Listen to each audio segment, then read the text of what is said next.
What a beautiful love story is this film, you know, where the music has to bring warmth and the sense of water. The incredible thing I think about the film is that it's a real world that we can all connect with, but which is like a bit off. There's something different about it, but still, we feel we've lived it. You know, if there's Fishman, he's cinema man. No, it's incredible. The passion he has for what he does. And the generosity he has with his collaborators. He's open to be in awe with what you provide or offer or submit. And for the music it's the same. He was wide open to any suggestions. I knew what was coming with this one. You know, that when he said, "I want you to play the creature," I'm like, "Well, of course you do. I've never played a human for you ever." So I knew what I was in for, but I did not know how rich and layered and romantic this was right off the bat. Neither one of us spoke verbal dialogue, so that was so this budding love relationship happens visually and with touch, with expression, with like a tilt of the head that means so much.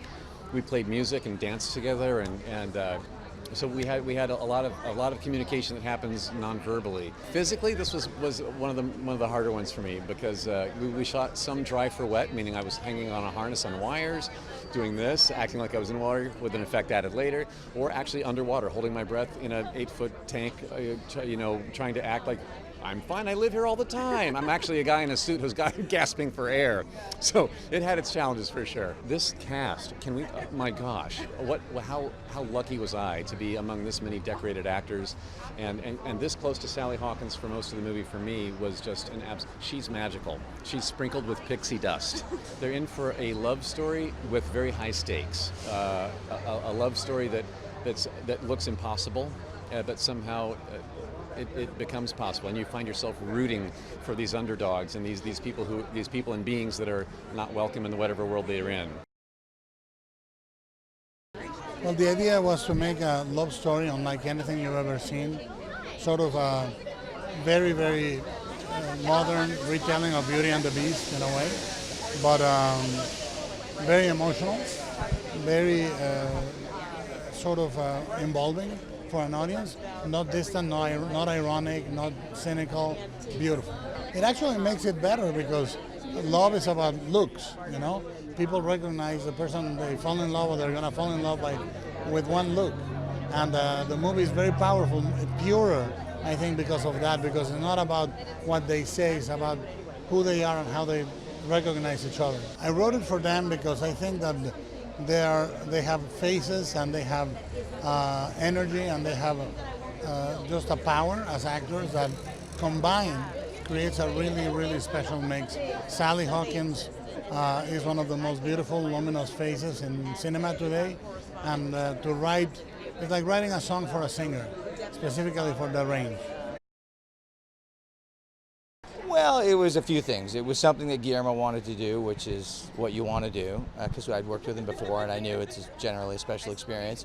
It was the originality of the story, and really more than anything, it was about, in these kind of cynical, troubled times, it's a story about love, and everyone, is ironic and cynical, but, you're afraid to wear your heart on your sleeve and be earnest for fear of being called corny or sappy, and this movie does not do that. So it absolutely wears its, love patch on its sleeve proudly, and so that was the beautiful thing about it for me. Well, they can expect a lot of things. I mean, it's a thriller, it's a love story, it's a Cold War drama, it's a fable. I think, they can expect the movie to kind of wash over them more than anything and just be swept away. I mean, it's a beautiful world and the characters are incredible, but more than anything, I think they can be rooting for the underdogs, the people without voices that, we hear a lot about these days. And hopefully this will just give, those people who see the movie the courage to find their own voice. Look, they're incredible, and he wrote the movie for them. The last couple of drafts of the script, he knew who he wanted, and he wrote, with their voices in mind. So it was amazing to watch them work. It's a real privilege to watch actors of that caliber work and to make each other better. I just can't say enough about the cast. We were so privileged to have them. Well, was just delighted that Guillermo del Toro knew who I was. I was thrilled that he had thought of me for this role. And when he revealed to me that I would have to learn Russian for it, it was an amazing challenge, and I leapt at the opportunity, and I'm so grateful that he thought of me. You know, it's a real combination of genres.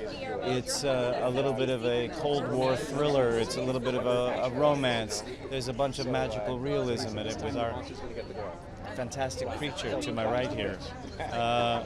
So they will be taken on a really charming, funny, interesting, magical ride. All of them I have admired at some point in the past, and it was, you know, I was honored to be a colleague among people I admire.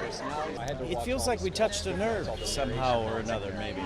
You know, that our story has something to say about how does love survive in a world where there's, you know, that's trying to crush it in some ways.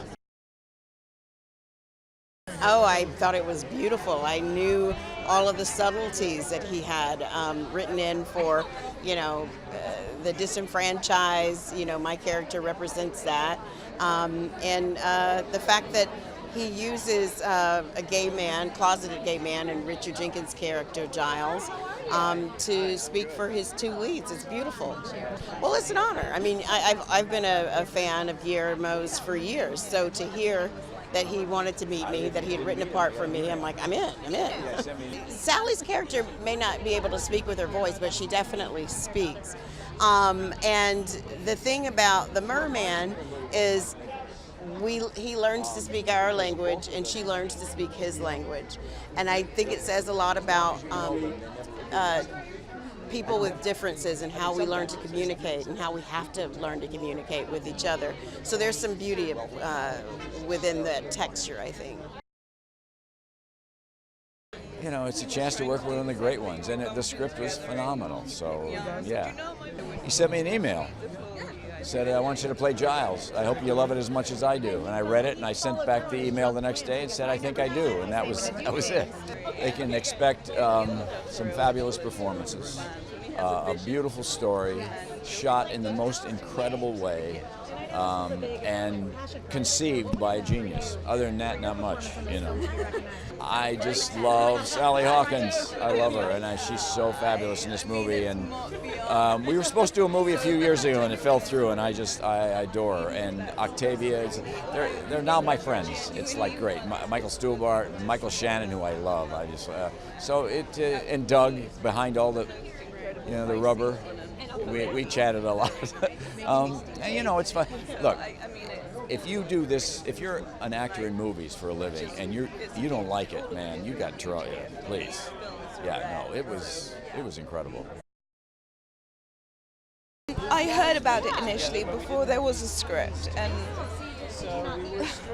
I already knew I wanted to do it. Of course, if Guillermo wants you to do a film, you say yes. When do we start? His vision is so unique, and I mean, it's incredible creative genius, you know, and the way he has such passion and heart, and that's all over this film, and it's sort of exploding with it. And it is Guillermo. Guillermo is both Elisa and the creature all together. I couldn't quite believe that Guillermo del Toro wanted to work with me. And I kept worrying, even right up until filming and throughout filming, that he got the right person. You still think, he does me, I'm not quite sure. He's going to get a tap on the shoulder and go, no, you better go. It was an incredible challenge of the technicality of it once you get there, and there are so many other things going on. But so much part of our communication is nonverbal, and words are only apparently 7% of our communication, and love transcends that, beyond. And it's all, you get a feeling, there's a magic in the air. Well, as I know Guillermo mentioned to you, he's been thinking about this for a long, long time, and then when he heard this idea about a janitor working in a lab, it really, I think, came together for him, and then I was fortunate enough that he asked me to partner with him to write it, and that was phenomenal. I found him to be so inspired, and he had such a complete vision of what he wanted, and it was really just a question of trying to meet him where he was at, and it was just a joy all the way through. You know, I think they can expect a love story that is hopeful and authentic, and I think it's such a great moment for a story like that.